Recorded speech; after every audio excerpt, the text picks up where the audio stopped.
Quem é você? Meu nome é Roberto Sotomayor Caran, nascido em 23 de abril de 1951, em Curitiba, até onde eu sei, na Casa de Saúde Paciornik. E uma primeira lembrança que eu tenho, assim, já de muito novinho, que meu pai contava, que a gente passou uma época, nós morávamos na rua Doutor Muricy, número 305, e o Brasil passou, Curitiba principalmente, por alguns períodos de falta de luz, falta de energia, racionamento, etc. E meu pai trabalhava muito com gravura, era um gravador, um ourives gravador, e como apagava a luz, ele tinha em casa uma bateria com um farol de carro. Então eu lembro de criança aquela luz forte, né, na casa, porque apagava tudo, ele ligava o farol dele lá para poder trabalhar. Talvez seja a primeira e talvez a única lembrança que eu tenho de muito novinho. Depois, aos 3 anos, a gente eu mudei para as Mercês, na rua do Alberto Gonçalves, e aí comecei a frequentar ali a Igreja das Mercês, aquela história toda. E já menino, comecei a frequentar a tal da Cruzada Eucarística, quando eu fui eleito pela primeira vez para um cargo de direção. Eu fui eleito, acho que aos 8 ou 9 anos, presidente da Cruzada Eucarística da paróquia de Nossa Senhora das Mercês. E foi muito engraçado porque éramos todos muito meninos, e alguns, claro, não sabiam ler, não escrever, então a votação era oral. Então o padre ficava ali, a pessoa encostava do lado e dizia: meu voto é para fulano, para ciclano. E o padre depois me contava: olha, o fulaninho votou em você. Então foi uma experiência muito engraçada. Mas que durante muitos anos eu convivi na paróquia Nossa Senhora das Mercês, fui coroinha, e lá eu depois estudei no Colégio São Francisco de Assis, que foi a primeira turma nossa, já no ginásio, e ali eu tive a oportunidade de conviver com o Frei Miguel. Frei Miguel foi durante muitos anos considerado um dos poucos exorcistas no Brasil, e era uma pessoa de uma capacidade fantástica, de uma maneira de conversar conosco. Então ele insistia muito: olha, não esqueça, os olhos são a janela da alma, e aquelas palavras dele. Eu sentava lá ali na paróquia e ficava conversando com ele às vezes 2, 3 horas. Foi uma experiência muito interessante para aquela fase da adolescência.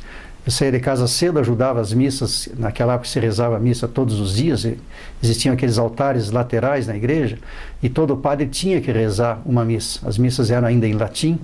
Então a gente ia para lá, 6h30 da manhã, ajudava o padre a rezar às vezes uma missa no altar lateral, e nas convivências, tomava seu café lá na igreja. O café é sempre muito bom, lógico. São só as lembranças que a gente vai tendo daquele tempo. Eu fiz na época, a escola primária no grupo escolar Dona Carola, ficava ali perto de casa. Também, umas lembranças muito interessantes, era um grupo bem estruturado, pequeno, as turmas eram relativamente pequenas comparando com o que existe hoje. Do Colégio São Francisco, eu terminei lá o ginásio, né, na época, e fui pleitear uma vaga no Colégio Santa Maria. E foi um processo muito complicado, porque o Colégio Santa Maria era muito difícil, você não conseguia entrar. Então nós fomos em 2 tentar uma vaga no Colégio Santa Maria para fazer o científico daquela época. Aí eu consegui a minha vaga, o amigo nosso infelizmente não conseguiu. E lá eu estudei o primeiro ano no científico. No segundo ano, quando eu estava já no comecinho do terceiro ano, apareceu uma oportunidade de fazer um concurso para uma bolsa, um intercâmbio de estudos. E esse intercâmbio me levou depois para os Estados Unidos. Mas, voltando à memória um pouquinho, em 1964, eu estava aí com 13 anos, e minha mãe leu um anúncio na Gazeta, na época, o Estado do Paraná, não lembro, que estava começando um curso de teatro no Teatro Guaíra. E eu vinha fazendo teatro na escola, no Colégio São Francisco, montava algumas peças. Na época existia na TV Tupi um programa chamado Clube do Curumim, com a dona Miriam Goulart. Então nós conseguimos fazer algumas peças na televisão, ao vivo, naquela história toda. E minha mãe veio: olha, está tendo um curso de teatro no Teatro Guaíra, não sei o quê. E eu, menino, né, com 12 anos, fui lá. E acabei me inscrevendo no curso e participei da primeira turma, né, do curso, então, permanente de teatro, no Teatro Guaíra, onde eu tinha aulas lá com Paulo Goulart, com Nicete Bruno, com Cláudio Correia Castro, com Armando Maranhão. Afinal, aquele pessoal todo que eram sustentados e bancados, patrocinados pelo governo do Estado, na época o governador Ney Braga. Vocês imaginem, Paulo Goulart, Nicete Bruno, Cláudio Corrêa Castro, eles ficavam em Curitiba, mantidos pelo governo do estado, para poder então dar aulas nesses cursos, neste curso específico. O curso durava 2 anos, eu fiz os 2 anos, participei de peças então com Dulcino de Moraes, depois nós fizemos a montagem da Megera Domada com Paulo Goulart e Nissete Bruno, e a gente pegava ali umas pontas aqui e ali. E eu lembro que o primeiro dinheiro que eu recebi por uma peça dessa, porque a gente era remunerado, eu peguei todo o dinheiro, fui na Asa de Espadas naquela época e comprei todo o meu equipamento para o movimento escoteiro. Eu era escoteiro, tinha entrado há pouco tempo, então eu comprei lá mochila, facão, cantil, afinal, tudo que podia. Então o meu primeiro salário como ator, né, foi gasto no movimento escoteiro, onde eu entrei em 1964 e fiquei lá muitos anos. Mas voltando ao Colégio Santa Maria, eu fiz então aquele concurso para o IFS, para disputar uma vaga de intercâmbio, e passei 1 ano, larguei na metade do 3º ano científico e fui morar no estado do Maine, lá nos Estados Unidos, fronteira do Canadá, acima de Boston, e morei lá 1 ano. Foi uma experiência fantástica, eu fiz 18 anos lá, criei vínculos com uma família que me hospedou, os vínculos se mantêm até hoje, 47 anos depois. Visitei várias vezes aquele pessoal. Ao longo do tempo eu tinha uma família, teoricamente seria um pai e uma mãe, uma irmã e um irmão, né, americanos. O meu irmão morreu já há algum tempo e depois quase a família toda, só sobrou a minha irmã. Mas o vínculo que ficou marcou muito na minha vida, porque era um pessoal extremamente afetuoso, extremamente te deixavam muito bem-vindo naquela casa e me adotaram realmente como filho. Os 3 membros da família que já faleceram, nos obituários deles, porque é um hábito, né, a publicação do obituário nos Estados Unidos, em todos os 3 eles citavam que deixou um irmão no Brasil, ou deixou um filho no Brasil, né? Então isso se mantém até hoje, esse vínculo quase que como uma segunda família. Eu fiquei lá de 68 e 69, eu voltei em julho, e aí já assumi, então, a fábrica do meu pai. Meu pai tinha uma metalúrgica, se fazia lá botões, chaveiros, estamparia, uma fábrica que ele tinha começado em 1944. E eu comecei a tocar aquela fábrica e, ao mesmo tempo, fiz vestibular, acabei entrando para a faculdade de engenharia. Então, eu fazia engenharia de manhã e trabalhava na fábrica à tarde. Afinal, fui levando ali aqueles 4 anos de faculdade, tocando aquele negócio. Nesse período, a nossa fábrica funcionava nos fundos da nossa casa, ali nas Mercês, e eu comecei a procurar, acabei achando um terreno lá em Beirante Tamandaré, construí a fábrica, e mais tarde acabei mudando para lá. Mas quando foi em 1975, eu formei em engenharia, né? Entrei em 1970 em engenharia, formei em 75, fizemos 40 anos aí de formado. E logo que eu formei, o meu irmão mais velho estava em Belo Horizonte, tocando lá uma construtora que era uma subsidiária de uma empresa aqui de Curitiba, que abriu uma filial em Belo Horizonte, e eles tinham lá uma caderneta de poupança, e meu irmão convidou: olha, por que você não vem fazer um estágio aqui em Belo Horizonte? Afinal, você está formado e nunca entrou numa obra, não sabe nem como é que funciona isso. Eu, tá bom. Aí saí de Curitiba, fui a Belo Horizonte para ficar lá 1 mês, acabei ficando 6 anos, né? Daquela construtora do meu irmão, apareceu um grupo que queriam montar uma construtora, eu entrei como engenheiro responsável técnico dessa construtora, fizemos lá, acho que 4 ou 5 prédios que a gente acabou construindo, e nesse processo eu acabei casando em Belo Horizonte, com uma moça que era de Curvelo e morava em Belo Horizonte, funcionária da Cesita na época, e tive meus 2 filhos lá, Ricardo e Raquel, nascidos em Belo Horizonte. Quando a minha filha, em 1981, estava com 6 meses, os sócios da construtora eram praticamente uma família, eram muitos sócios, mas eram 3 filhos e a mãe, e 2 dos filhos os 2 irmãos começaram a brigar entre si, uma briga muito séria, e um dos irmãos simplesmente resolveu largar a empresa. Uma segunda-feira nós recebemos um telefonema da Caixa Econômica Estadual de Minas Gerais: olha, é o seguinte, tem um cheque de vocês aqui da consultora que está sem fundo. Ele disse: mas como? Foi acreditado o dinheiro na sexta-feira, aquela história toda. Bom, para resumir a história, um dos sócios simplesmente limpou a conta, deixou uma declaração doando as cotas dele para a mãe dele e foi embora. Então a consultora ficou sem dinheiro, com dívida, empréstimo, etc. Eu era avalista de alguns empréstimos. Aí o irmão mais velho resolveu assumir as dívidas e eu falei: olha, não existe condições mais eu continuar aqui. Então, quando minha filha fez 6 meses, eu resolvi voltar para Curitiba. Peguei meus 2 filhos, minha mulher, e voltamos. Viemos morar aqui, fiquei um tempo morando na casa dos meus pais, ali nas Mercedes, etc. E retomei a atividade tocando a metalúrgica do meu pai. Como o lugar que a gente estava era uma zona residencial, começou a existir uma pressão por parte dos vizinhos que a gente saísse de lá, fechasse a empresa, e eu acabei comprando uma área em Almirante Tamandaré e assim, muito devagarzinho, né, fui construindo até conseguir construir as nossas instalações lá em Almirante Tamandaré em 1983, mudei a fábrica para lá e ficamos lá por um bom tempo. Em 1984, Samir Karan, que era um parente nosso e era um rotariano já há muito tempo, me convidou para entrar para o Rotary Internacional, e eu entrei em 1984, estava aí com 33 anos, né, praticamente, e foi uma instituição que eu abracei de coração, estou nela até hoje, e dentro do Rotary fui fazendo ali a minha carreira, prestando serviço, conhecendo muita gente, e o Rotary tinha e tem até hoje uma característica muito interessante: você reúne profissionais de várias áreas no mesmo clube. No mesmo clube você não deve ter muitas pessoas da mesma profissão. Isso me deu, muito novo ainda, me deu a chance de conviver com pessoas fantásticas, né? Empresários da época, professores, médicos, advogados, afinal, profissionais liberais em geral. E isso me trouxe muita experiência de vida. Era muito interessante se conversar com o nosso querido Guima, né, o Guimarães, e ele contando a história do Café Damasco, quando pegou fogo na fábrica, as dificuldades que passou. Guido Arzua, que era um professor fantástico, uma pessoa extremamente criativa, com um verbo fácil, com um discurso muito interessante, cativava todo mundo que ouvia. Ivo Arzua, Hilton Das Trevisan, que depois, né, a gente conversando, tinha tido também uma experiência no movimento escoteiro, ele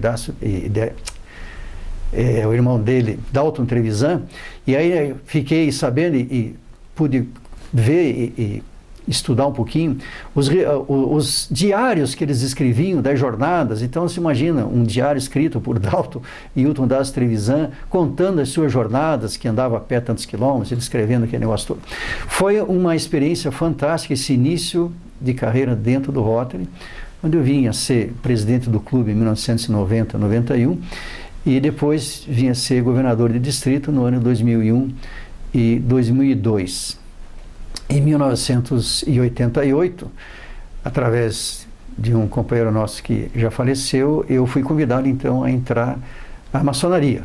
Fui iniciado em 8 de outubro de 88, também uma instituição que marcou muito a minha vida, em função dos princípios que lá são difundidos, e você vai vivendo aquela realidade da teoria maçônica, do princípio maçônico, e isso faz com que você veja o mundo de uma outra maneira.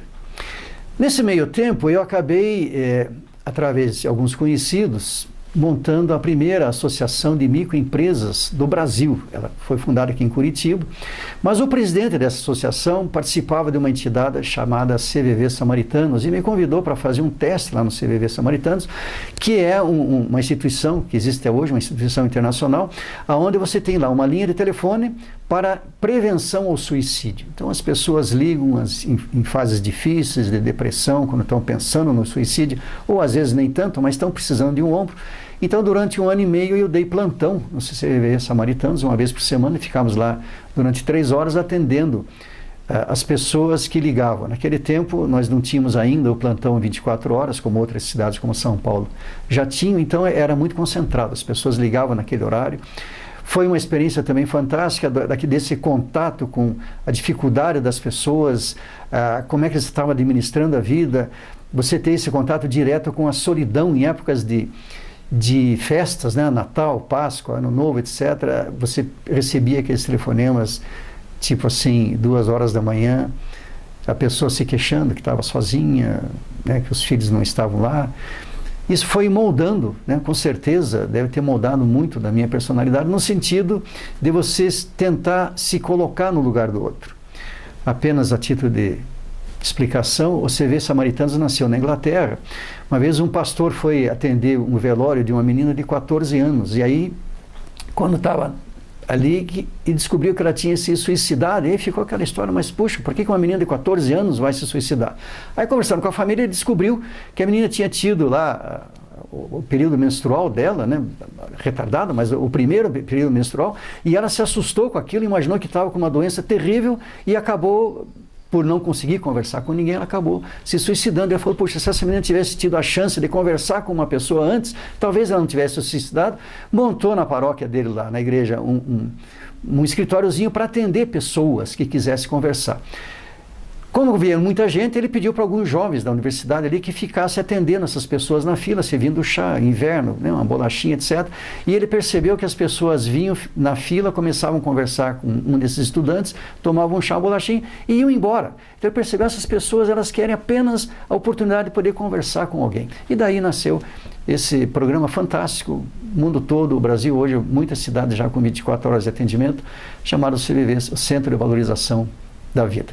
Bom, no Rotary eu fiquei, esses anos todos, tocava a minha empresa, mas quando foi em 2001, eu fazia parte da diretoria do Sindimetal, Sindicato das Indústrias Metalúrgicas, Metalmecânicas e Material Elétrico aqui do Paraná. E conversando com as pessoas, chegou a época da eleição, me convidaram para assumir a presidência do Sindimetal e eu acabei assumindo em 2002 e fiquei lá durante 2 gestões, durante 8 anos. Esse período foi um período extremamente rico da minha vida, porque foi uma convivência com empresários, com empreendedores, com pessoas que apostam tudo numa ideia, numa vocação, numa habilidade, montam suas empresas, mas enfrentam muitas dificuldades. Enfrentavam e enfrentam até hoje.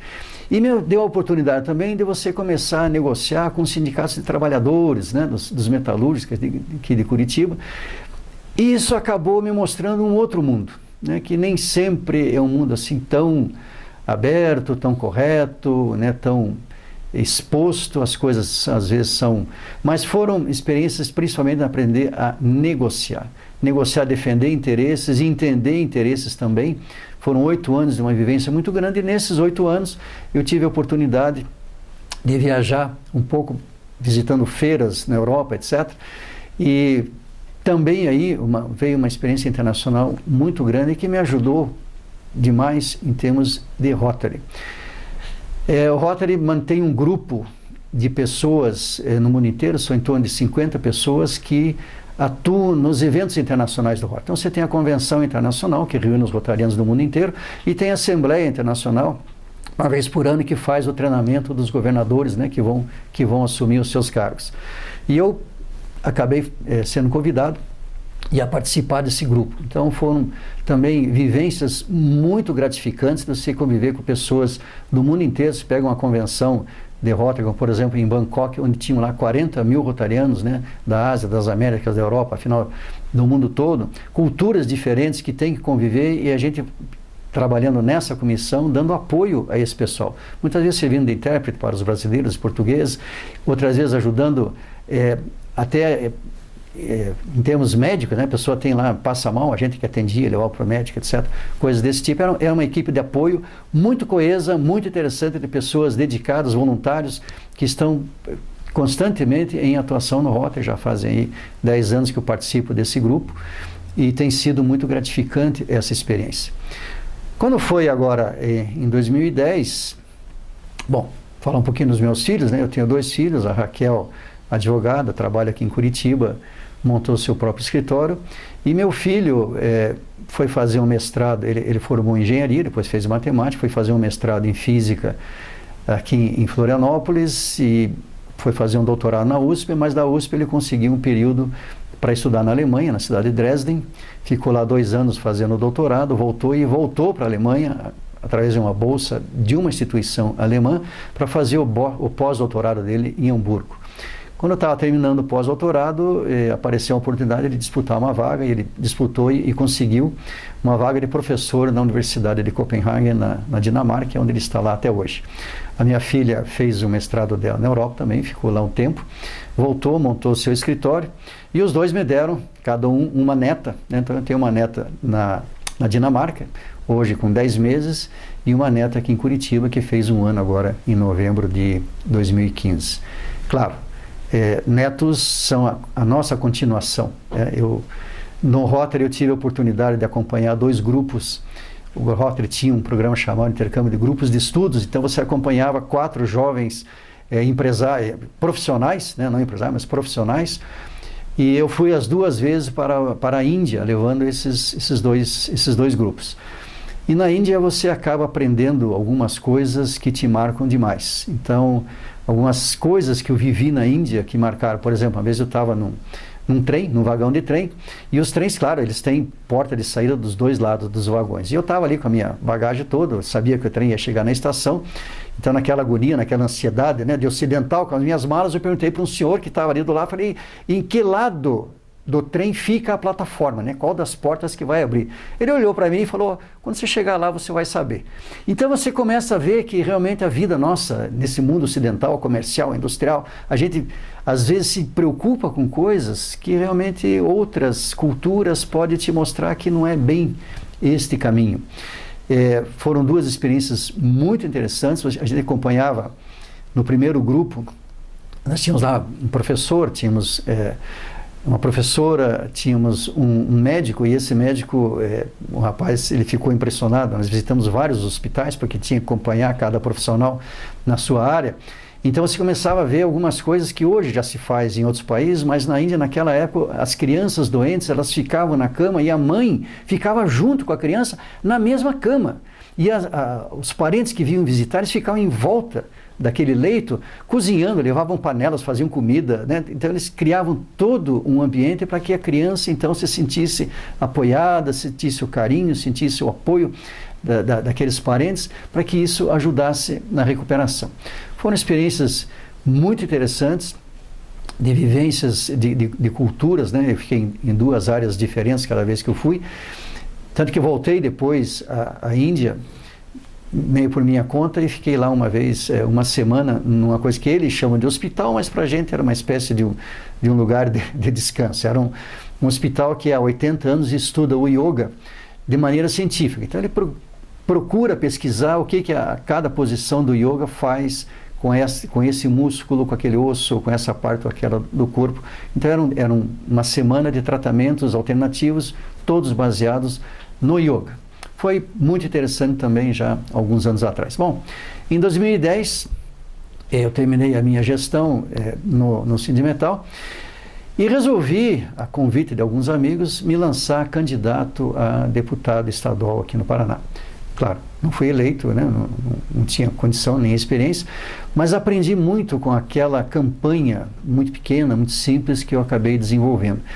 Principalmente pelas decepções que você acaba encontrando com alguns grupos, e aí você percebe, infelizmente, né, que nem sempre a política é aquilo que se mostra, né? Existe todo um mundo aí por trás, que na medida que você tem conhecimento, existe um pouco de decepção, mas me ensinou que a gente não pode desistir de ajudar as pessoas que estão à tua volta, com a tua vivência.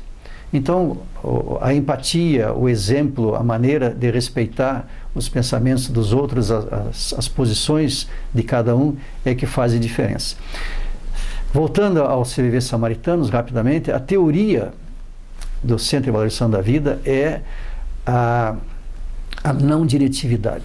Nós não temos o direito de fazer ninguém mudar de ideia ou mudar de vida.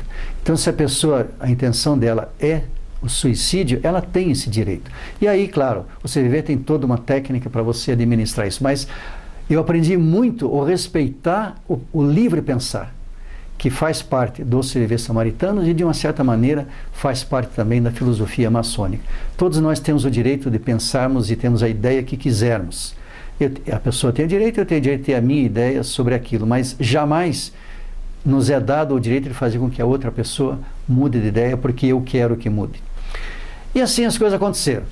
A partir de 2010, eu vendi a minha empresa, meus filhos já estavam encaminhados, não ia ter continuidade, eu cheguei à conclusão que a empresa ia acabar na minha existência mesmo, preferi vender e comecei minha vida de consultor empresarial, principalmente baseado em toda a experiência que eu tive de relacionamento sindical. Então, atendendo empresas nas suas negociações com os sindicatos trabalhadores e principalmente nas suas relações com os trabalhadores. Infelizmente, o nosso empresário nos últimos 15 ou 20 anos ficou extremamente focado em manter a sua empresa funcionando, enfrentando uma concorrência monstruosa que veio, né, com a globalização da economia, veio uma concorrência muito grande, que às vezes o empresário não sabe nem de onde que ela vem, e nesse período, procurando certificar suas empresas, manter, afinal, passar, os empresários esqueceram um pouco o seu relacionamento com o seu trabalhador.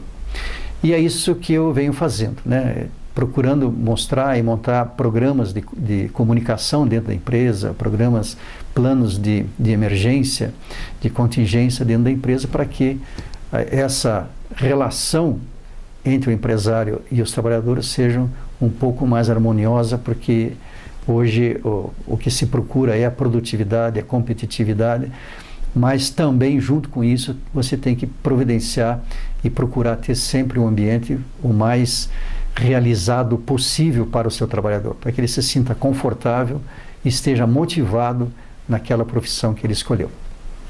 Então essa é o que eu tenho a lembrar da minha vida. Nessa encarnação eu consegui ter a oportunidade de visitar muitos países, conhecer muitas culturas e aprender que nós, nesse mundo, somos muito pequenos e que a humildade ainda é a grande virtude de cada um. Era isso. Muito obrigado pela oportunidade.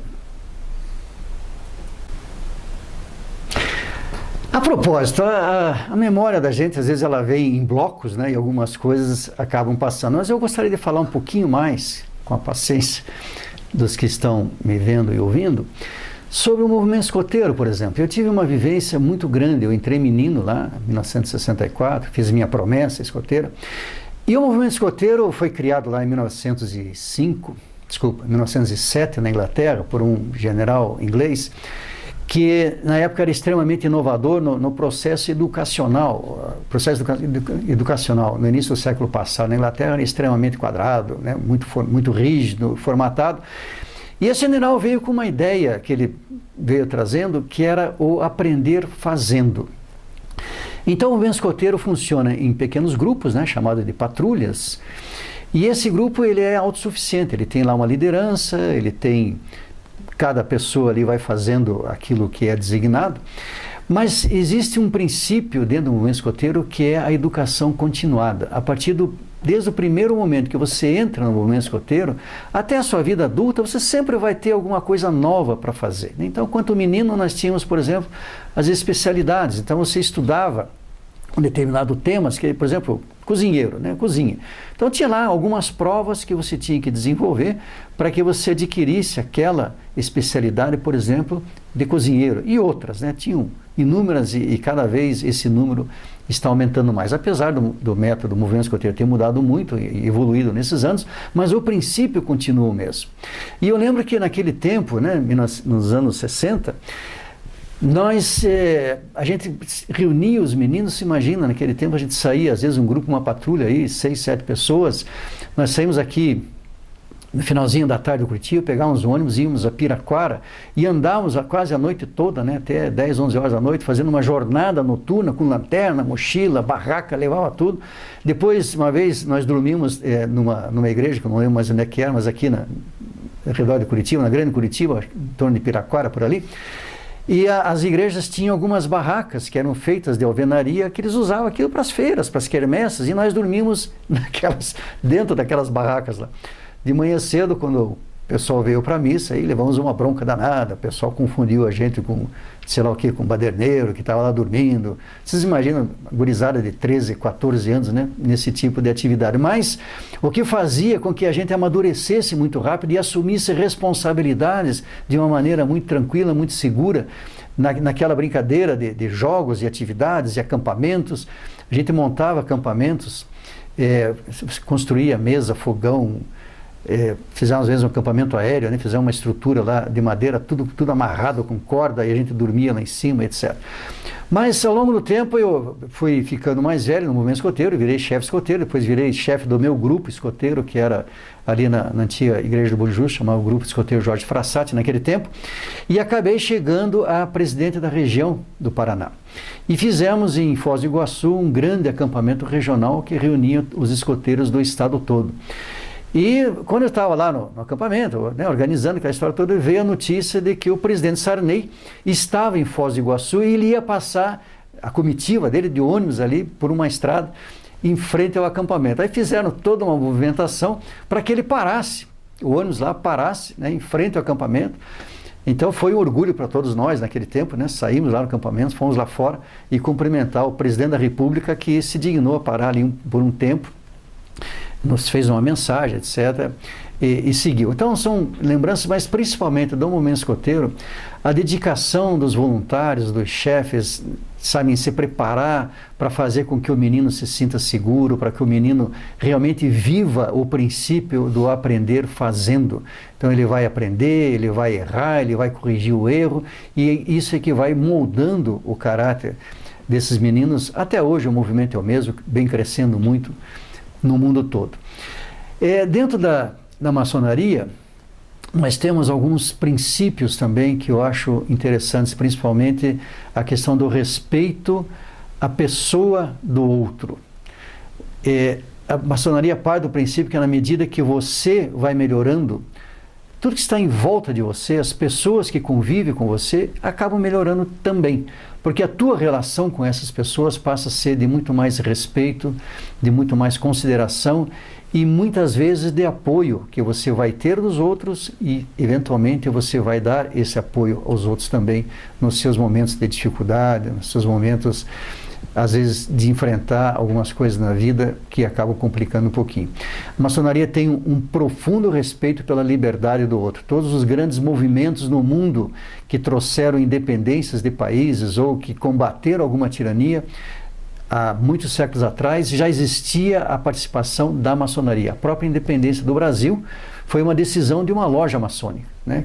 E na América Latina, praticamente todos os países, as suas independências tiveram a maçonaria por trás, sem falar na independência americana, que todos os membros daquele governo que assumiu o país eram todos membros de uma loja maçônica.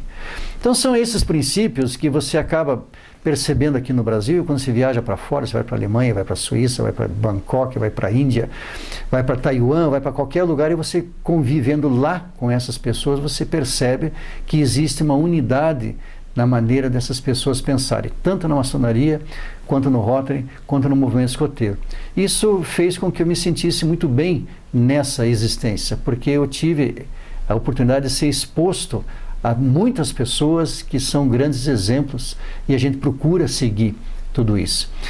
O Rotary mantém em muitos países e aqui no Brasil também programas assistenciais fantásticos. Quando eu fui governador do Rotary, a gente tinha que visitar, o nosso distrito era composto de 50 municípios e 80 cidades nesse quadrante leste aqui do estado do Paraná.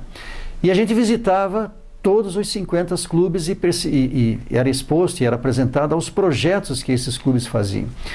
E eu lembro de uma passagem, um clube, não lembro a cidade, que eles atendiam uma APAE. E os rotarianos, as esposas dos rotarianos trabalhavam nessa APAE como voluntários, né, dentro de um tempo. E eu não esqueço mais uma imagem de uma esposa de um rotariano voluntária, com uma criança no colo, uma criança completamente comprometida fisicamente, né? Vocês podem imaginar, mas essa criança tinha um sorriso, uma coisa assim fantástica que cativava, e ela olhava para aquela rotariana com um sorriso de agradecimento, ela estava no colo assim, e ela abraçava, e eu fiquei pensando, gente, quanta diferença esse movimento rotário está fazendo para este ser humano que é uma alma prisioneira de um corpo que talvez ela não tenha nenhum controle, mas aquele sorriso mostrava que existia uma ligação com aquela pessoa que está ali naquele momento recebendo e apoiando. E são muitos. Quando aconteceu aqueles dois aviões em Nova York, explodiram lá, aquele World Trade Center, caíram aquelas duas torres, isso aconteceu de manhã, e de tarde eu tinha uma visita a fazer a um clube, uma dessas visitas oficiais.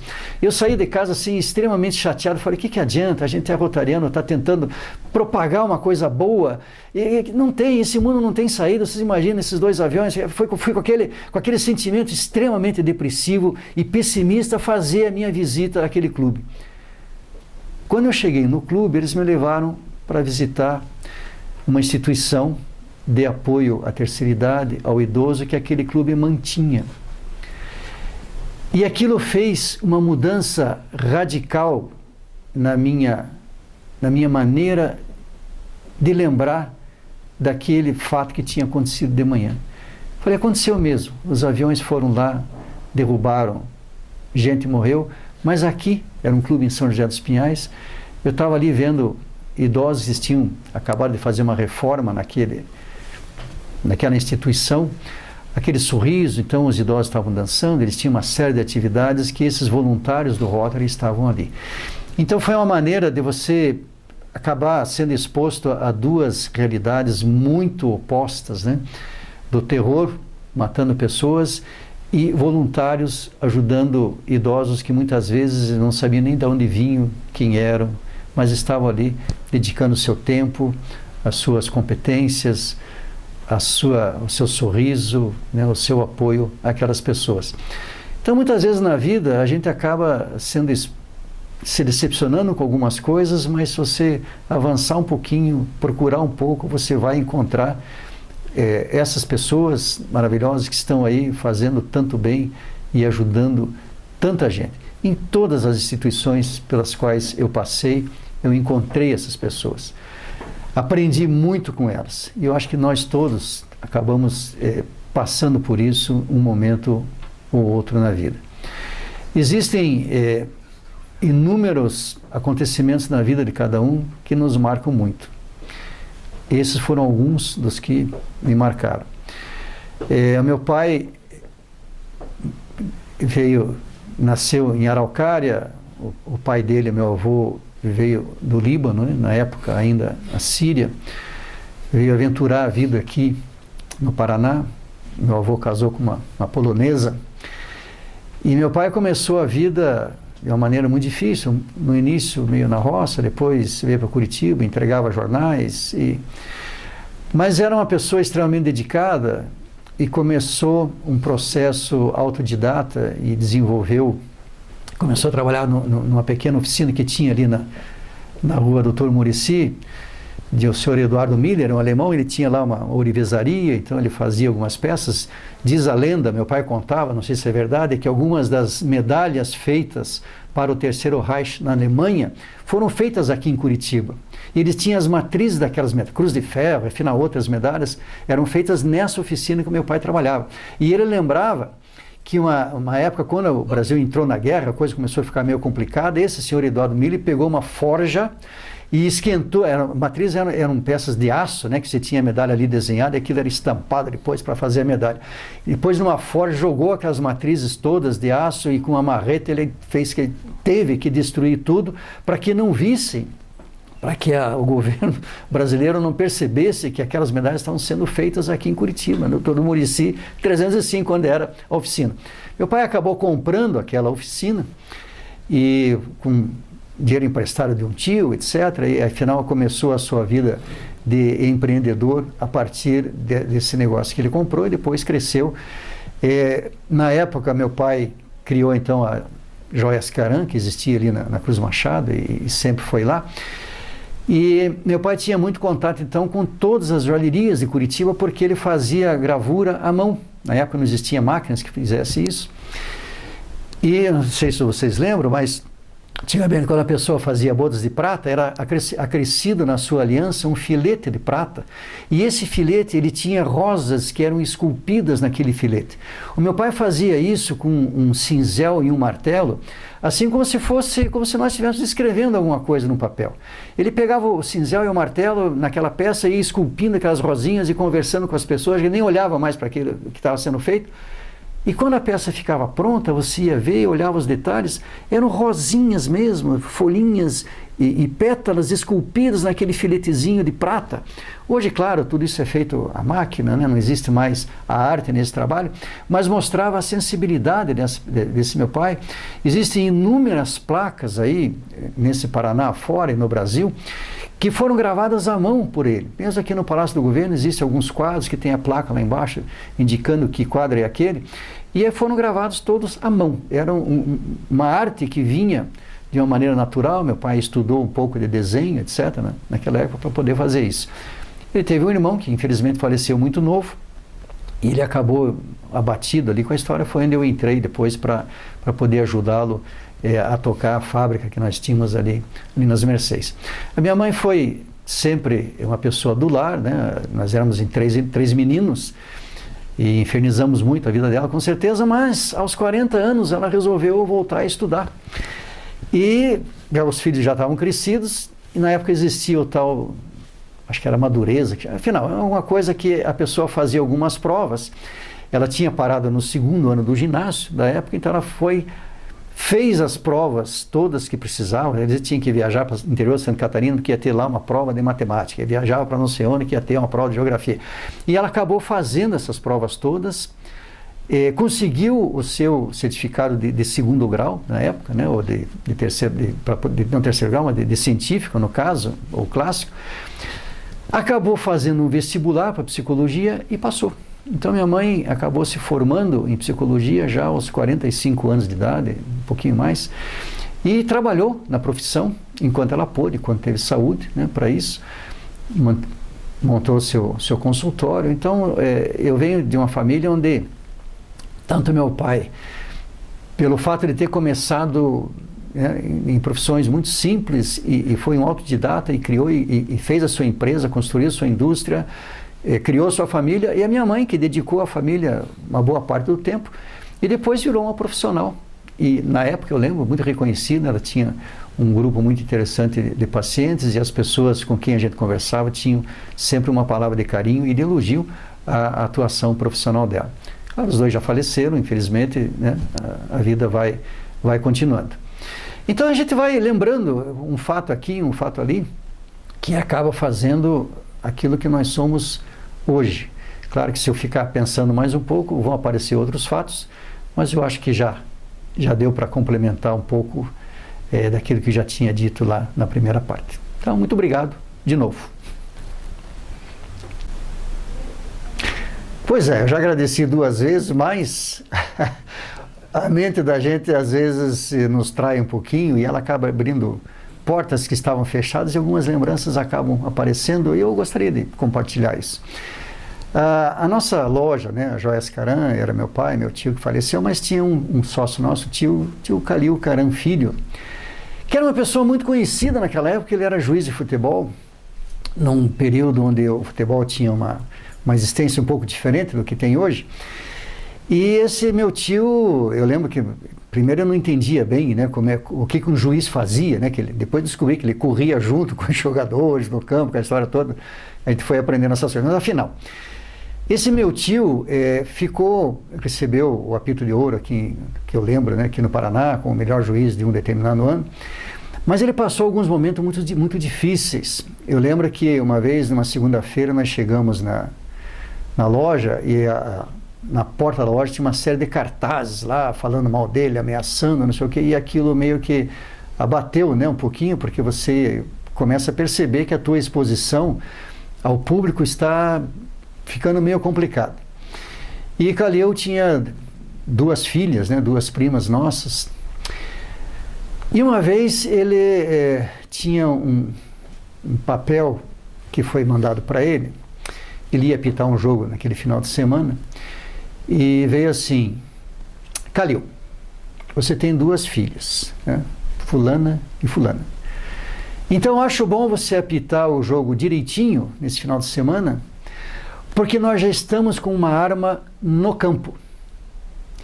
E aquilo eu lembro, quando eu conversei com meu tio, ele se abateu demais, entendeu? Você ser ameaçado, colocar o nome das tuas 2 filhas, te fazer uma ameaça e dizer que a arma já está no campo. Ali começou o processo do meu tio Calil de largar aquela profissão, porque já não compensava mais. Eu lembro que esse meu tio, ele vinha fazendo, ele tinha uma poupança, uma economia, aquela coisa muito difícil, e quando veio o plano Collor, né, que praticamente sequestrou as nossas poupanças todas naquela época, esse meu tio entrou num processo muito difícil. Ele não conseguia aceitar aquilo, e aquilo foi abatendo. Afinal, nós tínhamos uma outra loja, né, a Troféus Caran, que ele era sócio, ele era o gerente lá, e aquilo abateu demais o meu tio. Então foram 2 fatos, e é uma pessoa que eu queria muito bem, gostava muito dele. Aquela ameaça da arma no campo, e depois o sequestro da poupança, que afinal muita gente sofreu com isso, mas de alguma maneira, por algum motivo, aquilo abateu muito a vida do meu tio, ele desanimou demais com aquela história toda, como com certeza muitos brasileiros passaram por essa experiência também. Então são fatos que a gente, menino, né, você mais novo, etc., acaba te marcando muito, porque você vê ali a pessoa sofrendo, ou por uma ameaça em cima de uma atividade profissional sua. Quer dizer, o juiz era juiz, né? Claro, as emoções, elas correm muito dentro do futebol até hoje, né? Acontecem muitas coisas, mas eu vi ali uma pessoa, um profissional reconhecido, podia ter lá seus defeitos, como nós todos temos, mas o fato é que ele levava aquela carreira profissional muito a sério. E aquela ameaça foi, talvez, não sei se as pessoas sabem disso, mas foi decisória, né, no sentido de fazer com que ele abandonasse a profissão e fosse tocando outra coisa. O tio Calil apitou aquele jogo. Claro, ele ficou assustado, não lembro se houve algum reforço, segurança, alguma coisa, mas ele apitou o jogo. Ele manteve o compromisso profissional dele.